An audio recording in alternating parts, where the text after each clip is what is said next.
Welcome back into the GSMC Sports Podcast, continuing on our conversation about the NBA Finals Game 3 matchup tonight.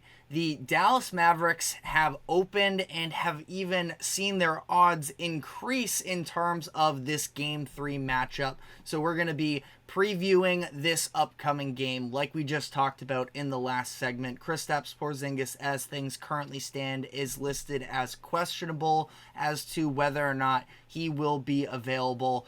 Obviously, he has made a massive impact on this series, plus 25 net differential, the offensive scoring, the defensive rim protection, all of it has been a massive part as to why the Celtics have taken this type of a lead. Now, again, don't know whether or not he's going to be playing tonight.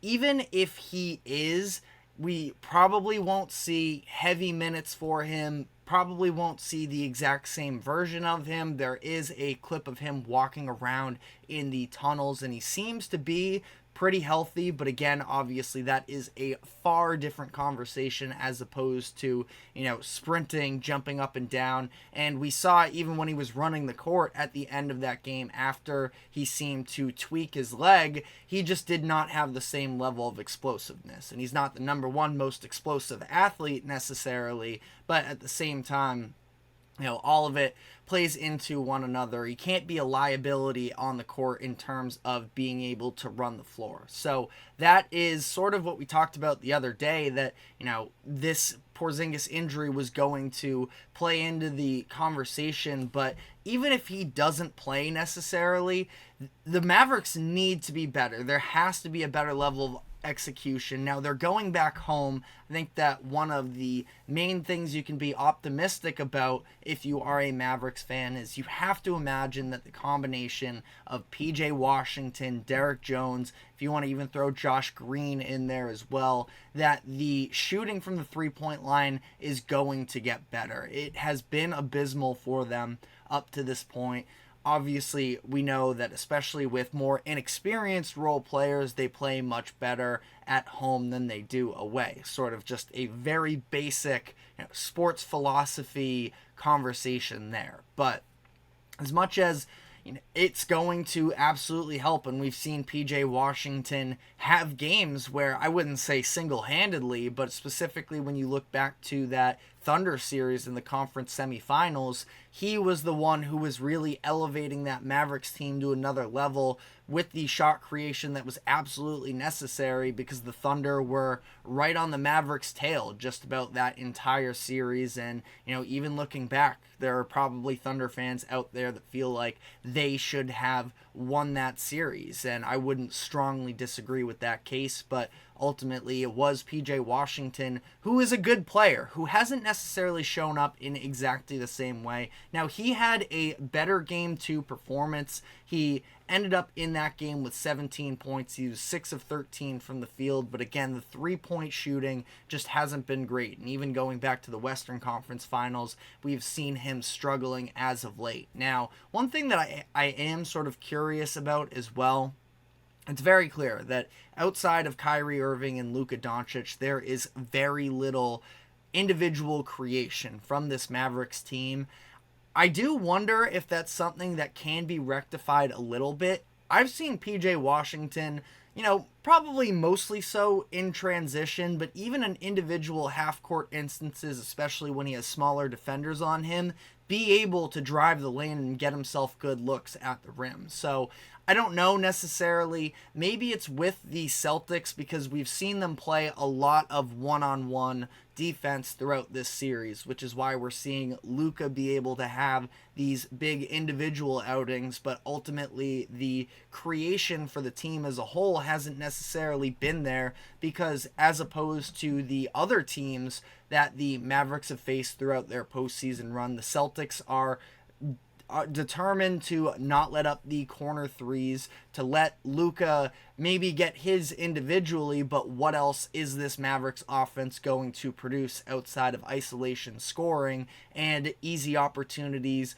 on the lobs in the corner threes? PJ Washington could make a little bit of a difference here, where the Celtics are a switch everything defense traditionally, meaning especially, and we'll see how that plays out if the Celtics do have to go deeper into their bench in terms of throwing in a big man that hasn't played in a couple rounds because Porzingis may not be available. Maybe that's Xavier Tillman, who I think could probably hold up decent for himself. Maybe we see the Celtics go small ball and run Jayson Tatum at the 5. He's already matching up against Dallas's centers for the majority of these games anyways. So ultimately, putting another ball handler on the floor might be something that the Celtics choose to do. But regardless, that means that Dallas should primarily have the size advantage across the board here. And PJ Washington, I wonder if there are matchups specifically against the likes of a Derek White, who is a tremendous all-world defender,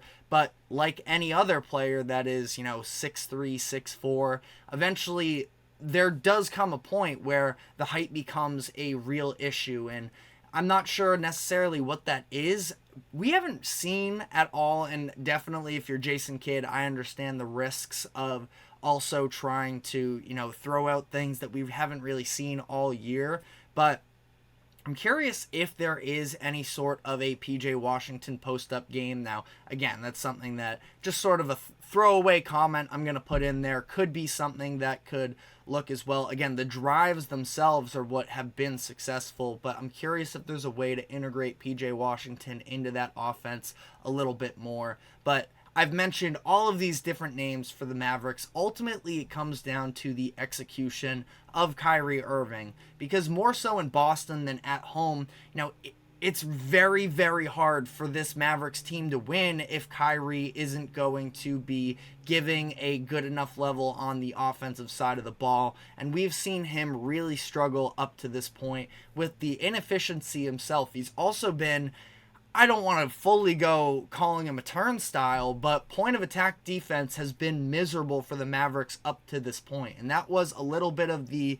concern for the Mavericks coming into, this season, I would say, as a whole. And their defense has done a tremendous job of adapting to maybe some of the personnel shortcomings, you could call it, of not having that elite defense from a guard. Now, Derrick Jones Jr. has been a big part of being able to shut down the likes of Anthony Edwards and, some of these forwards that have been formidable opponents. But ultimately, the Celtics are getting way too many looks on the inside, and Kyrie Irving and Luka Doncic are both equally responsible for that. And for at least Luka is being able to go out there and provide that individual scoring. It's not even like he's even set up Kyrie for some opportunities on the perimeter as well, but we see Kyrie currently 0 for 8 from the three-point line in this series. So for him, he needs to step up. Listen, we have been extremely, I don't want to say generous, because that makes it sound like Kyrie hasn't earned the respect of the media throughout and the public in general throughout this postseason run. But, we were, again, not me necessarily, but people were calling them the potential best offensive backcourt in NBA history. And now, just 2 games into the series, it is Luka Doncic has no help, which, again, that narrative irks me a little bit, but at the same time, you look at the level of production from what we've gotten in these 2 rounds, Luka has gotten no help offensively. So, again, I'm not necessarily saying I love the narrative, but it is also kind of factual as to what we've seen up to this point, where Kyrie was in conversations with people were saying he was potentially better than both Jayson Tatum and Jaylen Brown. And he hasn't been a top 5, top 6 maybe even best player in this series. Drew Holiday has outperformed him. Kristaps Porzingis has outperformed him. You can make maybe a case for Derek White in there as well. And Kyrie's a better player than that. And we understand that in a vacuum, you are taking Kyrie over those 3 names that I just mentioned, the majority of the time. Drew Holiday has been tremendous in what he provides on both sides of the floor, but we also know that Drew, when he was asked to be a little bit more of the primary shot creator when he was with Milwaukee, specifically that Miami series last year, he struggled a lot more to help produce, great opportunities for himself and his teammates. But he's such a heads-up player, and the fact that he can work into this system of a very talented Celtics team has definitely shown all of the positives that his game brings. But ultimately, Kyrie is just not playing to his standards as of right now, and that's absolutely something that he's going to need to do. So this is a must-win game for the Mavericks, where, again, I mentioned they're favored. This is only the fourth time all season long that the Celtics have been underdogs in a game. It happened 3 times during the regular season, all of the occasions on the road. It was versus Sacramento, where the Celtics ended up blowing out the Kings, and then it was those 2 really bad losses on national TV. I believe both of them were on TNT at the time, and the Celtics got killed in both of those instances. So ultimately, we'll see how this all plays out. I believe that the Celtics are going to rest Porzingis. They have the series lead right now. If they lose, then it's at least, they can recover. If they end up winning, then they can, really coast this thing out. And for the Celtics also, they just signed Kristaps Porzingis to a long-term contract as well. They don't want to ruin him for the rest of his career, as much as, yes, this is what you brought him for. And a little, cross-sports reference here, the Red Sox ended up extending Chris Sale to this massive deal, someone who at that point hadn't even had the injury concerns in the past that Porzingis has dealt with.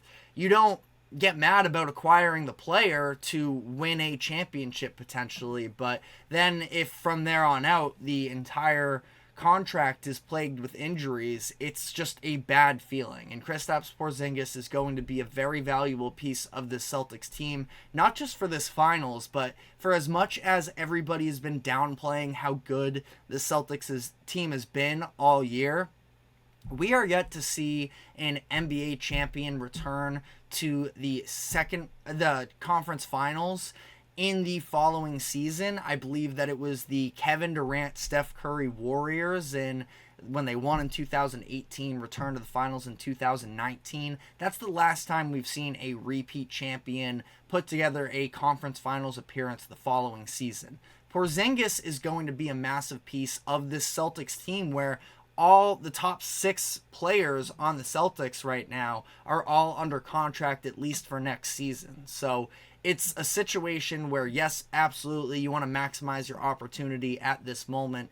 But Porzingis is not just this, okay, leave it all out on the court right now and thank you for your services. The Celtics see him as somebody who is going to be a part of this roster for years to come as well. So let me know what your thoughts are in the comment section as to who you have tonight in Game 3 between the Celtics and the Mavericks, and additionally whether or not you think the Celtics should roll the dice on playing Porzingis tonight. But on the note of the basketball and all of the storylines that are surrounding the finals right now, we did get some interesting comments from Jimmy Butler over the weekend as to potentially trying to find a way to Los Angeles this offseason. So we're going to be diving into the backstory from what preceded these comments and why people are making a bigger deal about the situation surrounding Butler and his relationship